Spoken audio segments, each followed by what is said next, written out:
Welcome to All the Pieces Matter, a video series from New Schools for New Orleans. I'm your host and CEO, Dana Peterson. This is a space for honest conversations about public education in New Orleans.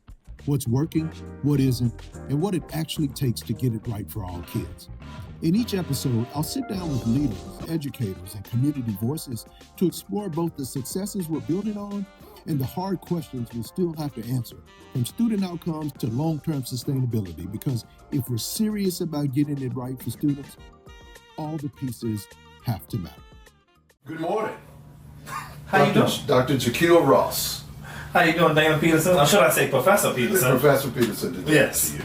Welcome to All the Pieces Matter. It's good to have you. Thank you, appreciate it. Before we start, Dr. Ross, tell us a little bit about yourself, your role, your work, and in doing, our show here is All the Pieces Matter, where we like to connect dots. Okay. When you think about your work, as you describe it, what's one piece of the puzzle that people tend to overlook or that you think is really important for folks to understand? Got it. I am an Algerian, to and through from Algiers, New Orleans. Born and raised New Orleanian. Excited to be here with you today, Dana, as we talk about all the pieces that matter. I think back to when I first decided to go into education. I was a senior in high school in the car, and I was trying to decide on what my major was going to be. My brother and my sister-in-law were both educators. I thought at one point I wanted to be a pharmacist. I was like, oh no, I don't like science that much. So I just, continued the legacy that my brother and sister-in-law had. I went into education, went to elementary education to be exact, because I couldn't find one particular subject area I liked that much. So I just took all the subject areas. I had a chance to go to Tuskegee University, free ride, came back to New Orleans, started working in my community in Algiers at Alice Hart Charter School. Taught second grade for 3 years. Had the opportunity to matriculate through the field and do some instructional coaching with teachers around literacy. Was in an academy principal at Alice Hart as well. And I had the opportunity to come over to New Schools for New Orleans almost 5 years now. Came on leading our work around supporting teachers. And since then, still doing that work. It has definitely evolved. As now I serve Chief of Talent, thinking about how do we bring teachers into the city? How do we keep teachers into the city? I think to your point, a piece that's missing is we bring them, we keep them, but what keeps them is the development. How do we make sure our teachers have what they need so that they can sustain themselves in the role year over year? And this is what's so powerful, I think, your story as someone, the way you came to teaching by being mentored as a young person. And them helping you find your way in schools. And now you are responsible for, in many ways, our strategy for growing the next generation of educators in New Orleans. Which leads us to, we just finished our 5th annual NOLA Teacher Fest, which has been a big part of how we think we're going to keep teachers by engaging teachers in a very specific way. Can you just tell us what Teacher Fest is about and what was the bet we're trying to make? What is the bet we're trying to make with Teacher Fest? Before we get to Teacher Fest, Dan, let's talk about why we started this New Orleans teacher community. Because I think that plays a big part into the direction of how Teacher Fest came about. Back in 2019, we surveyed over 2,000 educators, with about 2/3 of our workforce across the city.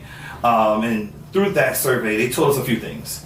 One theme was that teachers felt devalued. Another one was that they lacked resources and information. And that the third one was that they kind of felt alone, So we said, hey, these are some things that we can work on collectively, as Innocent of being that convener, bringing folks together. We can do something here. There's some good synergy. So knowing that those 3 things exist, we say we're going to create the New Orleans teacher community. And bam, here it is, still going on today. 5 years later. 5 years later. Teacher Fest is one of our anchoring events that happens in the spring. It is, like I would say, a jazz fest for teachers. However, it's free. You know, you come down to Champion Square. We've been having that the past few years, since its inception actually. Teachers get live entertainment, free food and beverages, lots of giveaways. You talk about Donors Choose gift cards, Raising Cane's gift cards. You know, we want the teachers of New Orleans to feel like outside of your school building, outside of your charter management organization, there's somebody that loves you, that appreciates you, and respect the work that you're doing, and we want to bring other people to the table to share in that vision that we have for our educators. Now, it's more than just a party. For people watching and listening to us, it is a great event. Yes.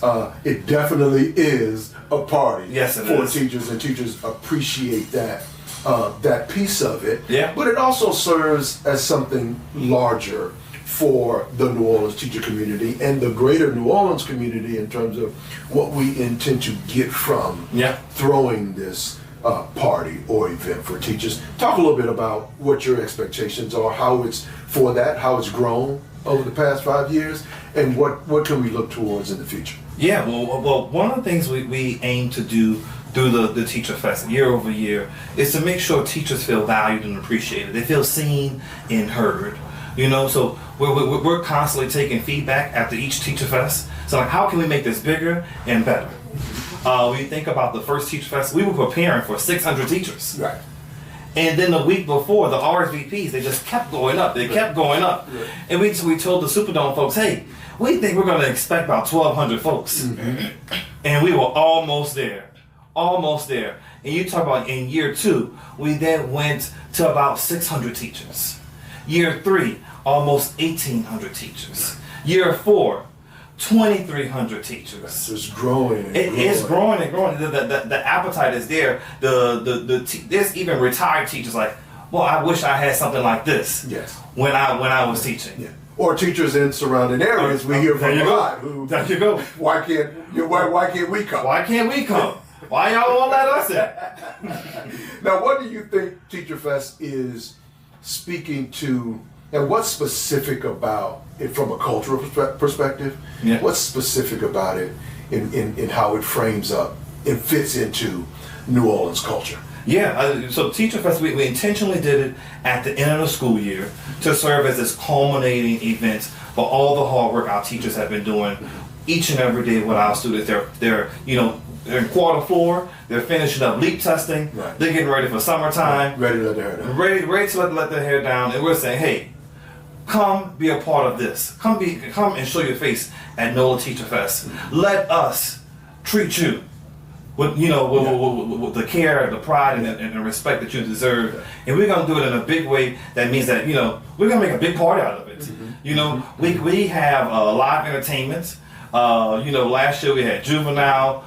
This year we had Chopper, Hot Boy Ronald. So we're bringing in that local piece because we know that matters. And most of those individuals are graduates of New Orleans public schools. That's right. And we've seen many of the artists like DJ Ari who are from New Orleans public schools and taught. There you go. New Orleans public schools. Yeah, we got the Indians, we got the Tramps, we got the Second Line Band. We're giving all the vibes that I would say are home to New Orleans. We want our teachers to feel like this is the place, this is a city where we want our best educators to be and to reside and show up each and every day for our students. But let's connect it deeper. Okay. Let's go deeper. In terms of what do we think it means for educators staying and sustaining themselves in a career in the classroom. How is Teacher Fest serving as sort of an entryway into deeper investments in ensuring that outcome? Simply put, Dana, I think we want New Orleans to be the best place for teachers across America. Make this the destination for teachers. Not just a great place to live, not just a great place to work and come and party, but but like this, we're all in. We're all in behind our educators, and that we know that if we can do these things for our teachers, we look at retention of our educators over the past few years since the pandemic. We're trending upward. Yeah. We were at 71 at one point. Right now, retention across the city is at 78%. Mm-hmm. So we're almost at that 80% mark. Which would, for our audience, bring us closer to the national average of year-over-year retention. Yes, so especially in an urban city. This is making a real impact on that goal. Definitely. Mm-hmm. Got it. And when you've talked earlier about the survey work, and it's important to talk to teachers, hear from teachers, engage them in their experience. Have you seen over the years in which we've been doing Teacher Fest, that issue of I feel seen, I feel valued, I feel heard? I hear that anecdotally at Teacher Fest when you talk to teachers, and they're so thankful and grateful for the opportunity in the moment. But is that really showing up in the data overall? It is definitely showing up in the data. When we look at the teachers who are staying, our teachers of color are definitely staying longer. We have more teachers with more years of experience retained in our system. So I definitely say that this, along with our other signature event, New Orleans Excellent Teaching Awards Gala, that happens every fall, where we honor the top 3% of educators throughout the city. Each of them are Teachers of the Year at their respective sites. Is another way to uplift the profession and to show our educators that, hey, New Schools for New Orleans, we mean business when we say we're going to show up and support our educators. Because this is truly an anchor strategy. Yes, it is. For the ecosystem. How do we sustain educators in the classroom? We believe we do that by growing the next generation of educators. That's correct. And demonstrating that support. One other piece of the data I want you to talk about. What you want me to talk about? Is, we see from the survey data, teachers, they want to know that they can count on being developed in their profession because they really care about being good at what they do in front of kids. They want to show up and be their best. They want to be their best. And so they want to know that leaders see them, will invest in them. We've invested in leaders being better prepared to do that. But the one thing that's the most important thing that we know from teachers as to why they leave the classroom. Ooh. You want to talk about that? I want to talk about that. You want to talk about that? I want to talk about why, and not only what that is, but why that's particularly important in New Orleans at this time we find ourselves. So, open that can for us. Ooh, they want to talk about the money. They want to talk about the money. They want to talk about the compensation year over year in our insight survey, where we survey at least 2/3 of our teachers again. We find that one of the top 3 reasons teachers leave the profession is because of compensation. And as the kids would say, the money's not moneying. The money's not the math is not math. The math's not mathing. The math is not math. And what do you envision being done about it? How can we solve for making the math? Why is that important for us? What do we hope to accomplish in that work? Well, before I even get to that, Dana, let's talk about last fall and over the past few years. We've been doing a compensation study with EdFuel. And we've been doing it like every other year. We step back, we have these learnings, we share the information with CMO leaders, with principals, we share it with the individuals at NOLA Public Schools as well. So that this information is not just something that NSNO is doing and other people are not aware of what's taking place. I would tell you most recently from our fall 2025 survey, our study, we found that since 2018, CMO leaders have been increasing teacher pay, roughly about 20%. Yes. However, you know what the problem is? Inflation. It's not keeping up with inflation. Right. It is definitely not keeping up with inflation. Right now, our median salary in New Orleans Public Schools is about $57,500. $57,500. Yeah, about $57,500. And tell us how that compares regionally to neighboring parishes and throughout the Southeast region. Yeah, we are on the bottom side of teacher pay. With that being said, we know that JP is Jefferson Parish is above us. They also had a millage that they were trying to get passed last year that didn't go by like 219 votes.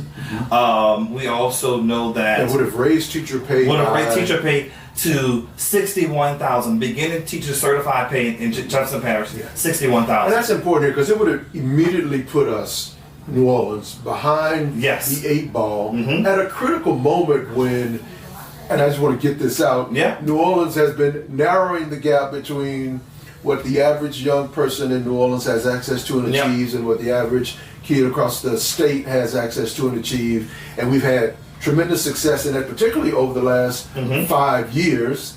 Looking at growth in ELA, growth in math, we're 1 point shy of Jefferson Parish in school performance with a B letter grade. It's a real milestone for New Orleans. But we've been doing that in an environment in which teachers have really put out a lot, but we want them to be able to. And I think it's right that they can afford to live in the city in which they're serving so well. There you go. Right? So we want to get to a better place for them, but we got a lot of work to do. We got a lot of work to do, Dana. We got a lot of work to do. When we even we compare teachers to other career professionals with similar degree of education, certification, such of that nature. LPN, social workers, school nurses, registered nurses. Teachers fall similarly educated. Teachers fall on the bottom side again, with registered nurses making about 76,000. When we talk about that median salary for teacher pay in Orleans being like 57,000. Yeah. Now, do you think we would have?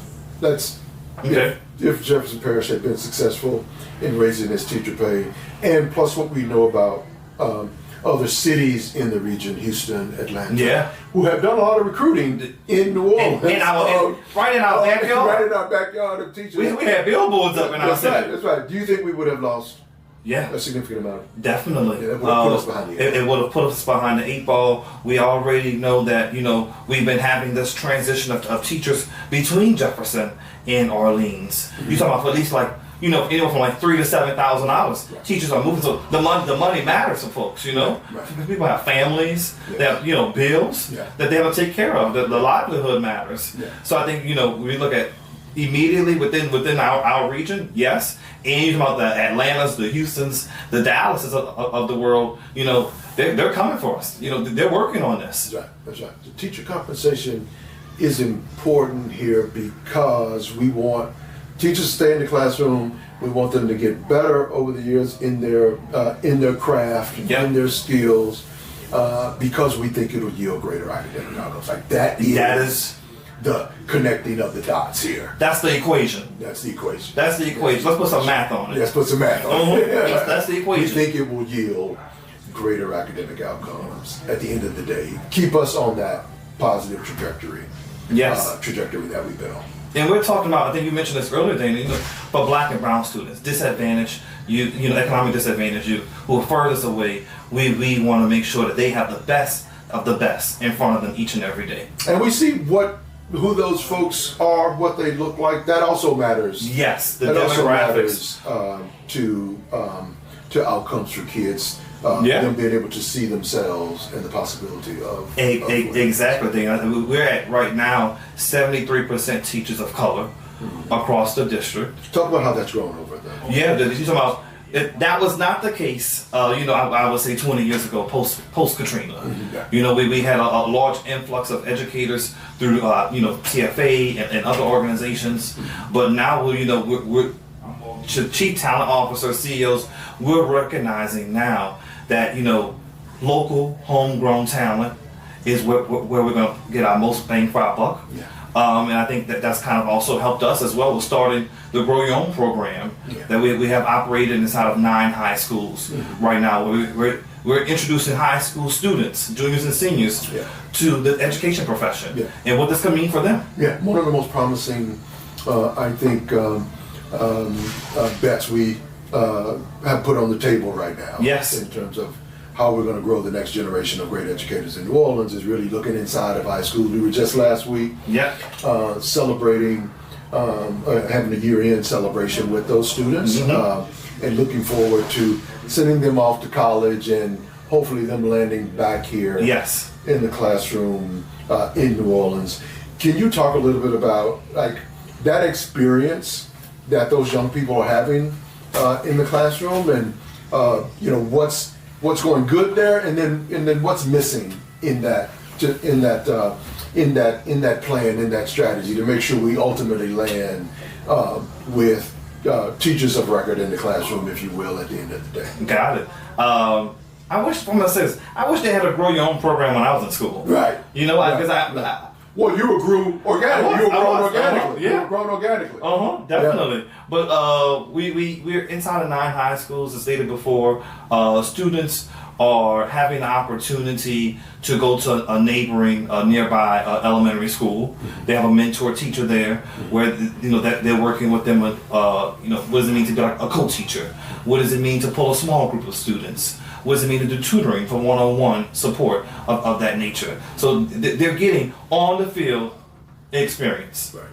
All right. So then the other piece is that they have this class that they're taking at their particular school that's giving them these soft skills, and teaching them about the profession at the same time. Mm-hmm. And students are also getting the opportunity to take college courses that will, go transfer over to whatever college they may choose to go to. Mm-hmm. So those pieces, help give you this early access point into what it means to be a teacher, and what are all the pieces that matter for it to come together. Now say more about that experience that you're curating and shaping for young people today, and how say more about how you wish that had been true for yourself, right? Like what are we trying to solve for in that didn't exist for you, and what will be the payoff for us at the end of the day?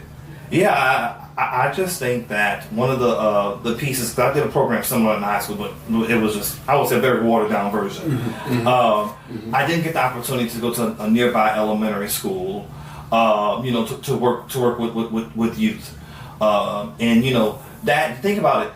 These high school students are seeing their teachers, who are teaching them about what it means to be an educator.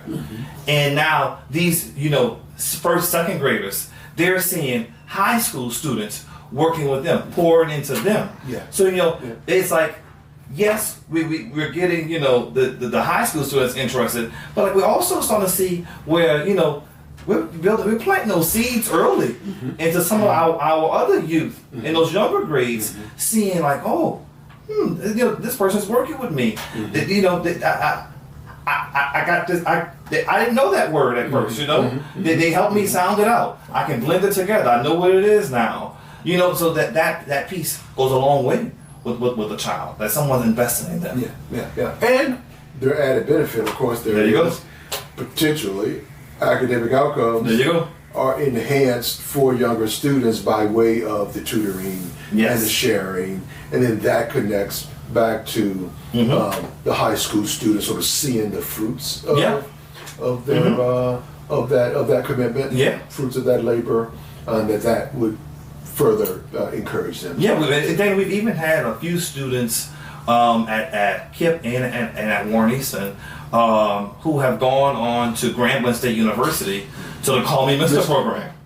We're giving them a robust pipeline now, and the students are definitely enjoying it. Young black males saying, "Hey, I want to be a teacher." Yeah. That's important. When we look at our men in Orleans Parish demographics, we're roughly about 27% of which is ahead of the national average. Which is ahead of the national average, way ahead of the national average. Now, what does it take, though? I'd say sort of closing this part of that discussion up a little bit. What does it take? What needs to be true for that high school student that we saw last week? They're graduating senior. They've gone through the Grow Your Own program. Yeah. They're connected. They've raised their hand. I want to be a teacher. Got it. What needs to be true in terms of supports that we need to work on providing to ensure that they end up back in the classroom in New Orleans? A lot can happen between now and 5 years from now. Yep, that's correct. that journey is long. That road, as we all know, that road is can be twisting. Especially for most of them who are first generation college students don't come from wealthy families. Mm-hmm. What can we do as a community to ensure that happens? I'm gonna go back to what we were talking about earlier, Dana. The money matters. The money matters. You know, they have to see this as a promising profession. They have to see this as a promising profession. Mm-hmm. One, mm-hmm. I would say two is that due to the cuts that we've had from the federal government with our program, particularly for Grow Your Own, students were once getting the stipends to tutor students after school. All the experience matters. They were coming home during college, during the summertime, and working with our kids who needed more support or was working at a summer camp. So I would say when you look at education, some of the other majors in college, students in engineering, they have the opportunity to go work at Boeing during the summertime and make big bang, and they're talking about that. But how can we know that educators we're not gonna make as much as engineers, but what can we do to support? What kind of mentorship can we provide to our students so that when they're having those moments in college, they have somebody back home that they can reach out to. Yeah, mm-hmm. yeah. All that matters. The experience that they have along the way, mm-hmm. and the supports will matter a great deal. As you put all of this together, mm-hmm. when I talk to people around the country about our work, and I talk about the talent part, the talent strategy, and it's multifaceted. You and I've learned a tremendous amount from you. Yeah. But this idea that we're going to grow the next generation of educators, we're going to make an investment there. Yeah. Of current educators or people who aspire to be an educator, we want to make sure there's a path for you to teach in New Orleans public schools. We mm-hmm. want to make New Orleans the best place in the world to be a teacher. And for those who are in the classroom, we want to make sure they have the skills needed to reach the young people in the ways in which we think are important. Yeah.